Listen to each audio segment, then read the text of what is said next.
അവരുടെ മാർക്കുകൾ സർവകലാശാലയിൽ പരിശോധിച്ചപ്പോഴാണ് മാത്തമാറ്റിക്സിന് 0 മാർക്ക്. സെക്കൻഡ് സെമിസ്റ്ററിൽ മലയാള ഗദ്യ സാഹിത്യത്തിന് 7 മാർക്ക്.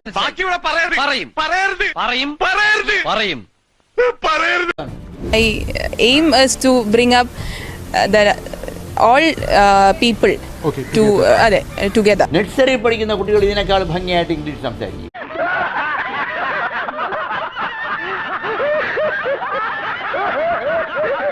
അഹങ്കാരത്തിന്റെ ആൾരൂപമാണ് ആര്യരാജേന്ദ്രൻ. ആ സെമിസ്റ്ററിന്റെ മാർക്ക് യൂണിവേഴ്സിറ്റി പരിശോധിച്ചപ്പോഴാണ് 0 മാർക്കാണെന്ന് കണ്ടത്. അതേപോലെ തന്നെ രണ്ടാം സെമിസ്റ്റർ പഠിച്ചുകൊണ്ടിരിക്കുമ്പോഴും ഞാൻ നോക്കിയപ്പോൾ മാർക്കുകളൊന്നുമില്ല. മലയാളം ഗദ്യ സാഹിത്യത്തിന് 100-ന് 7 മാർക്കാണ് കിട്ടിയത്.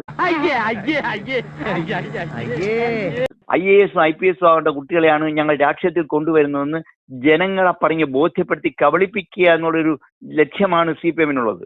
അവരുടെ തനി സ്വരൂപമാണ് ഈ കഴിഞ്ഞ ദിവസം കണ്ടത്.